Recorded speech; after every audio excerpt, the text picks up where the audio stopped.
अभिभावक सवाल उठा रहे हैं। वो पूछ रहे हैं कि आखिर फॉर्म नेट पर क्यों नहीं जारी किए गए, लोगों को लाइन क्यों लगानी पड़ रही है, जबकि दिल्ली सरकार की तरफ से सभी स्कूलों को अपनी वेबसाइट बनाने का निर्देश भी दिया गया था। सवाल ये भी है कि क्या दिल्ली सरकार इस बार स्कूलों की मनमानी पर कुछ लगाम लगाएगी। दिल्ली सरकार ने गाइडलाइन जारी करके भले ही स्कूलों की मनमानी पर नकेल कसने की कोशिश की है, लेकिन इसके बावजूद कई स्कूल नियमों की धज्जियां उड़ा रहे हैं। तमाम स्कूलों में पहले से ही फॉर्म बिकना शुरू हो चुके हैं। कुछ स्कूलों में परिवार की कमाई के बारे में भी पूछा जा रहा है। जाहिर है कागजी नियमों से अलग बच्चों के माँ बाप को मुश्किल का सामना करना पड़ रहा है। साक्षी खन्ना के साथ ब्यूरो रिपोर्ट, दिल्ली, IBN 7। तो हालांकि अभी ये फैसला आना बाकी है कि ये उम्र जो है वो 3 साल हो या 4 साल हो, लेकिन इस पर और विस्तार से चर्चा करने के लिए इस वक्त हमारे साथ स्टूडियो में मौजूद है SchoolAdmissions.in से राजन अरोड़ा। राजन जी, बहुत बहुत स्वागत है आपका IBN 7 में। लेकिन आप जो पेरेंट्स हैं उनको क्या हिदायत देंगे? पेरेंट्स खासे परेशान है स्कूलों की मनमानी से। बिल्कुल, पेरेंट्स को तो ऑप्शन नहीं बचा है इस बार, क्योंकि इस बार सरकार ने देखा भी है, मतलब कि हर स्कूल प्रोस्पेक्टस बेच रहा है, पेरेंट्स को फोर्स कर रहा है, पेरेंट्स की कंप्लेंट भी आ रही है, लेकिन उसकी कोई कॉग्निजेंस ली नहीं जा रही। मीडिया में भी रिपोर्ट्स आई हैं, लेकिन हमारे मिनिस्टर साहब का ये भी कोट आया था 2 दिन पहले कि कोई पेरेंट कंप्लेन नहीं कर रहा। जबकि उसका इशू ये है कि ऑनलाइन पे जो उनका लिंक है DOE की वेबसाइट पे, उसमें आप सबमिट करने जाए तो वो कंप्लेंट सबमिट ही नहीं हो रही, वो फॉर्म चल ही नहीं रहा है। तो ऐसे में पेरेंट्स क्या करें? क्योंकि पेरेंट्स कोई भी चांस छोड़ना नहीं चाह रहे। वो हर जितने भी स्कूल है वो हर स्कूल के चाहते हैं कि फॉर्म ले लें, क्योंकि फॉर्म जो है वो 16 जनवरी तक ही मिलेंगे। सुबह जाते हैं, कुछ वर्किंग है जो फीमेल्स वो अपनी ऑफिस से छुट्टी लेती हैं, लेकिन उसके बावजूद उनकी छुट्टी ऐसे ही जाया हो जाती है, कोई फायदा उनको नहीं हो पाता है। और जिस तरह से यही प्रोस्पेक्टस की बात हो रही है कि जबरदस्ती दबाव उन पर डाला जाता है कि नहीं आपको लेना ही लेना है, जबकि उसका कोई यूज नहीं है। बिल्कुल, और उसके पैसे लेते हैं। तो ऐसे में पेरेंट्स क्या करें? पेरेंट्स के पास यही ऑप्शन है कि DOE को कंप्लेन करें, मीडिया में आए, लेकिन फाइनली सारा जो इस चीज पर दारोमदार है वो हमारी एजुकेशन मिनिस्ट्री पे ही है कि वो उस पर कोई एक्शन ले, और अभी तक कोई एक्शन इस तरह पे लिया नहीं जा रहा है। और ये जो पॉइंट सिस्टम है, इसको आप किस तरीके से देखते हैं? इस बार पॉइंट सिस्टम सिर्फ फॉलो नहीं हो रहा है, इस बार 3 तरह के सिस्टम फॉलो हो रहे हैं। पॉइंट सिस्टम हो रहा है, कई स्कूल सिर्फ ड्रॉप लॉट निकाल रहे हैं, और कई स्कूलों ने कैटेगरीज बना ली हैं।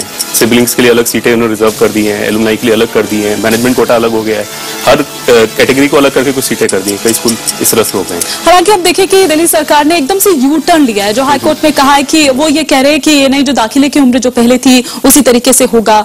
तो आप इसको कैसे देखते हैं? क्या आपको सही लगता है? जहां तक पेरेंट्स की तरफ का सवाल है, जब मोस्टली पेरेंट्स तो यही चाहते थे कि 4 साल उम्र हो जाए, कोई भी अपने बच्चे को 3 साल में भेजना नहीं चाहता। 90% of the parents, there are some parents who want कि 3 साल में भी बच्चा भेजें।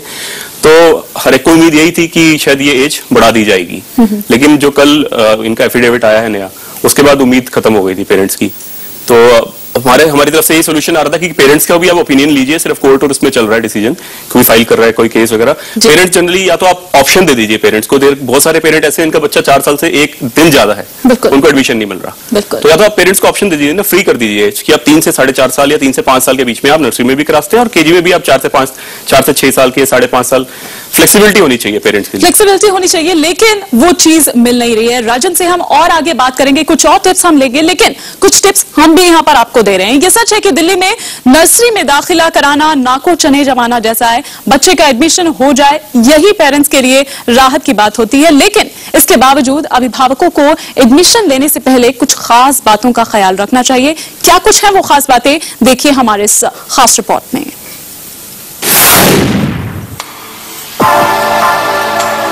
अपने बच्चे के लिए नर्सरी में दाखिले के लिए अभिभावकों को इन बातों का ख्याल रखना चाहिए।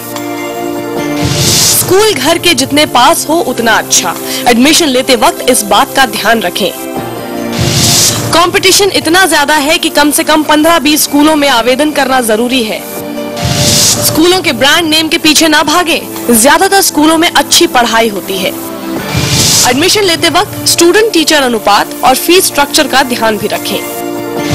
ट्रांसपोर्ट के बारे में जरूर सोच लें, ऐसा ना हो कि बाद में आपको ही रोजाना आना जाना पड़े। स्कूल का एकेडमिक ट्रैक रिकॉर्ड कैसा है, इसके बारे में भी जरूर पता कर लें। स्कूल में आपके बच्चे की सेफ्टी के इंतजामों के बारे में भी पहले ही पूछ लें।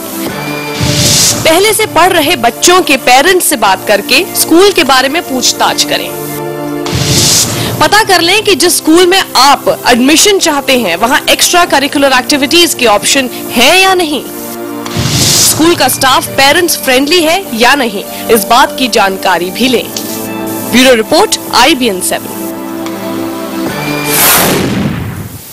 तो कुछ टिप्स थे जो IBN 7 ने आपको दिए हैं, इन बातों का आप खास ख्याल रखें। लेकिन राजन, हम देखते हैं कि कुछ जो पेरेंट्स होते हैं वो जाते हैं स्कूल के नाम पर कि जितना बड़ा नाम है शायद उतना अच्छा उनको मिलेगा, लेकिन क्या ऐसा वाकई होता है? ऐसा बिल्कुल नहीं होता, क्योंकि जितने भी एस्टेब्लिश स्कूल जो माने जाते हैं उनकी एक सीट के लिए 40-50 एप्लीकेशन आती हैं। बिल्कुल। तो अगर आप सिर्फ उन्हीं स्कूलों में अप्लाई कर रहे हैं तो आपको बहुत टेंशन का सामना करना पड़ेगा आगे जाके।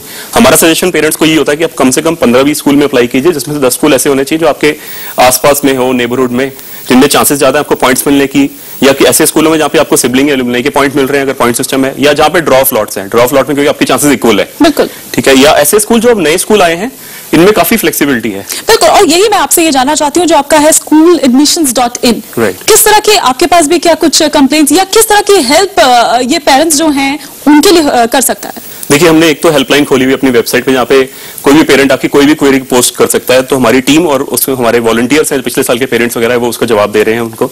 उसके अलावा हर स्कूल में जो एफिडेविट्स मांगे गए हैं इस बार, उसके सारे फॉर्मेट्स अवेलेबल है हमारी वेबसाइट पे। उसके अलावा SMS अलर्ट्स दिए जा रहे हैं, मेल अलर्ट्स भेजे जा रहे हैं, और एक स्पेशल इस बार बुक निकाली गई है 18 पेज की। इसमें पूरी की पूरी it's like a guide, parents guide to Delhi nursery KG admissions for 2012-13। वो फ्रीली डाउनलोडेबल है हमारी वेबसाइट पे आके।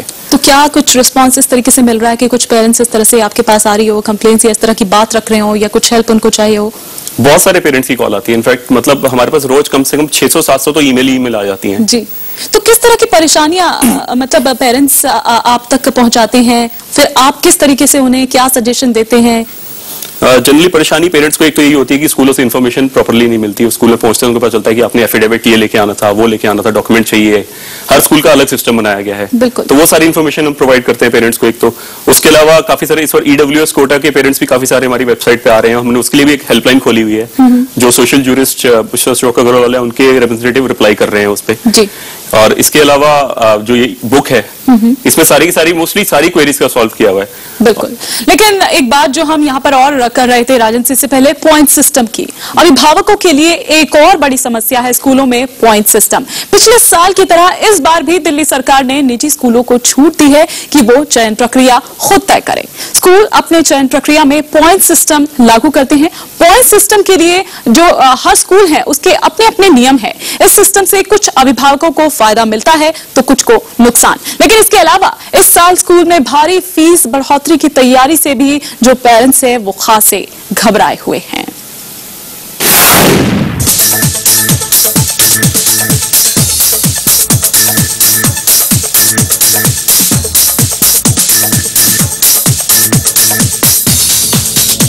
नर्सरी दाखिले के लिए स्कूलों में पॉइंट सिस्टम अभिभावकों के लिए जी का जंजाल बना हुआ है। पॉइंट सिस्टम ने उनकी परेशानी बढ़ा दी है। यही वजह है कि अभिभावक कई स्कूलों में फॉर्म भर रहे हैं, फिर उन्हें भरोसा नहीं कि उनके बच्चों को एडमिशन मिल पाएगा या नहीं।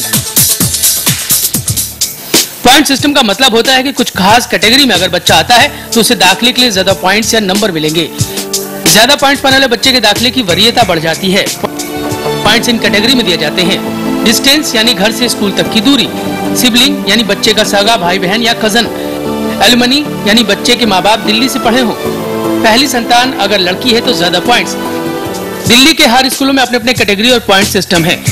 जैसे mother international school Shri Aurobindo मार्ग में 0 से 5 किलोमीटर दूरी के लिए 40 पॉइंट्स, सिबलिंग के लिए 30, एलुमनी के लिए 30 पॉइंट्स रखे गए हैं।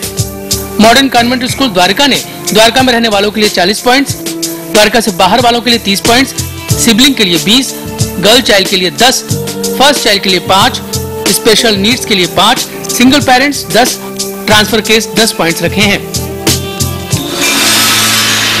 ज्यादातर अभिभावक पॉइंट सिस्टम को बिल्कुल फायदेमंद नहीं मानते हैं। जैसे मॉडल टाउन के एक अभिभावक कहते हैं कि फर्स्ट चाइल्ड के लिए 5 या 10 नंबर ही है, जबकि सिबलिंग या नेबरहुड के लिए 30 से 40 नंबर है। अगर बच्चे का उस वक्त स्कूल में कोई सिबलिंग नहीं है तो उसके लिए काफी नंबर पहले ही घट जाते हैं। वो मानते हैं कि सबसे ज्यादा नंबर फर्स्ट चाइल्ड के होने चाहिए। रोहिणी के हेरिटेज स्कूल ने तो EWS कोटे में भी पॉइंट रख दिए। यही नहीं, ज्यादातर स्कूल अभिभावकों की कमाई और शिक्षा की जानकारी भी मांग रहे हैं, जो नियमों के खिलाफ है। हालांकि इन्हें पॉइंट सिस्टम से अलग रखा गया है। स्कूलों के लिए जारी की गई गाइडलाइन के मुताबिक स्कूल अभिभावकों से उनकी शिक्षा और कमाई के बारे में सवाल नहीं कर सकेंगे। सिबलिंग, एल्यूमनी, सिंगल पेरेंट और स्कूल से नजदीकी की अलग अलग कैटेगरी बनाई जा सकती है। सभी निजी स्कूलों में 25% सीटें आर्थिक रूप से कमजोर छात्रों के लिए होगी। कमजोर आय वर्ग कैटेगरी में दाखिले के लिए कॉमन एडमिशन फॉर्म होगा। स्कूल पहली लिस्ट 1 फरवरी तक और दूसरी 28 फरवरी तक जारी करेंगे। दाखिले की प्रक्रिया 31 मार्च तक। स्कूल नर्सरी एडमिशन क्राइटेरिया के साथ साथ फीस स्ट्रक्चर भी जारी कर रहे हैं। अप्रैल में शुरू होने वाले नए सेशन में फीस बढ़ोतरी की बात भी कही जा रही है।